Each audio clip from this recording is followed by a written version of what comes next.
Believe it or not, I'm standing on a parking lot.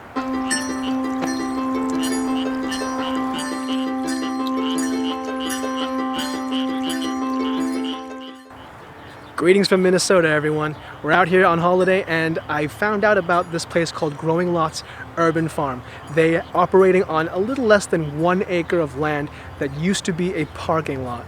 They have one of the lowest food miles for their produce because they're in a neighborhood, and what that means is their neighbors, their customers can come by, walk by, grab their food, and then go right home. It's really quite cool, and I wanted to find out a bit more about how they operate, what grows well here, what their practices are, and if there's anything inspirational I can bring back to the subtropics of Hong Kong.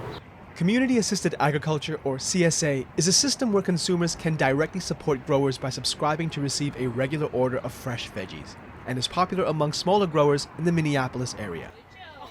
Taya, along with her partner Seamus and Obi the dog, have run Growing Lots for 3 years now.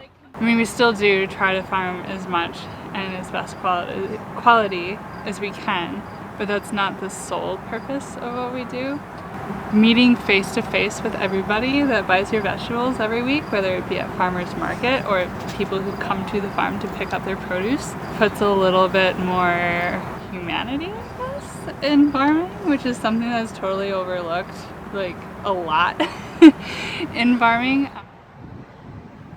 People can also volunteer to help out, and the team here at Growing Lots finds ways to treat and incentivize their volunteer workforce. We have Taco Tuesdays on the farm where people just have I put produce out on a table with some tortillas and some cheese, and whoever comes makes their own tacos.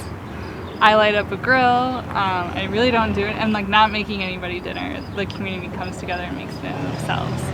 Shame I'm here on the wrong day. So on the way in, I noticed a few familiar varieties of edible flowers. And since Taya is occupied, I do a little foraging of borage. Yeah, it has a kind of oystery flavor to it. And nasturtium. I love nasturtium.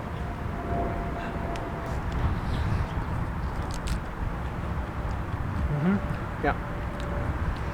It's got a bite to it. It's almost like wasabi, kind of spicy. And this does grow well in Hong Kong, and you can actually buy it. I've seen it at the flower markets, so. My Hong Kong roots has me pleased to discover that they grow bok choy in the autumn. But they've had some challenges growing other members of the brassica family on the farm.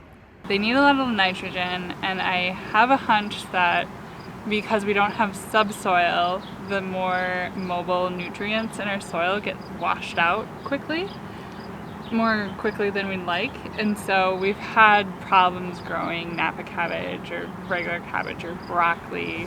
So how does one maintain soil on an impervious parking lot ground? One of the cool things that we have done is to get a foot of soil on the parking lot. We've done quite a bit of composting. So we have been able to use some of the waste streams of the city to make this soil. So we have tree companies that drop off wood chips by the truckload. There's beer mash is full of nitrogen, and we get that from local breweries and layer it with the wood chips. There are even customers who drop off rabbit and chicken manure for the compost heaps. It's a great way to close loops, isn't it? Yeah. Yeah. So where do you guys compost out here? Actually, right behind us is a compost. This is a pile right here. Yeah. Hey, I didn't even know. It doesn't even smell. I was also curious about the equipment they use. We have a flame weeder. A flame weeder? Yes, this tool that we use. It's exactly what it sounds like. And it looks like a lawnmower that shoots flames out of the bottom. It looks really gnarly. This I have to see. Just imagine a propane tank back here. So a propane tank goes onto the back, gets strapped in right there. You buckle it in. And you buckle up. And then this gas line attaches. And then this is kind of you run this along your bed. Mm-hmm. Just like this. The flames expose unwanted seeds that are ready to germinate to enough heat so that they burst, making weeding a lot faster and definitely a lot hotter. Sadly, no live demo today.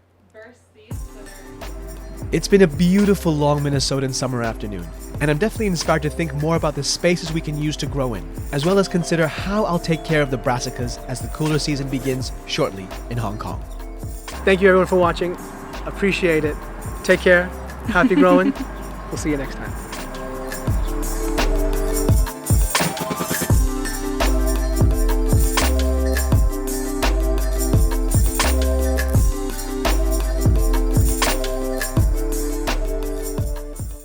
Obi, what are you doing?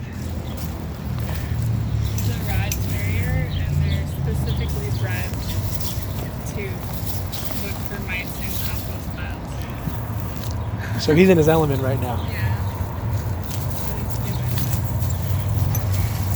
Hey pup, you doing your thing?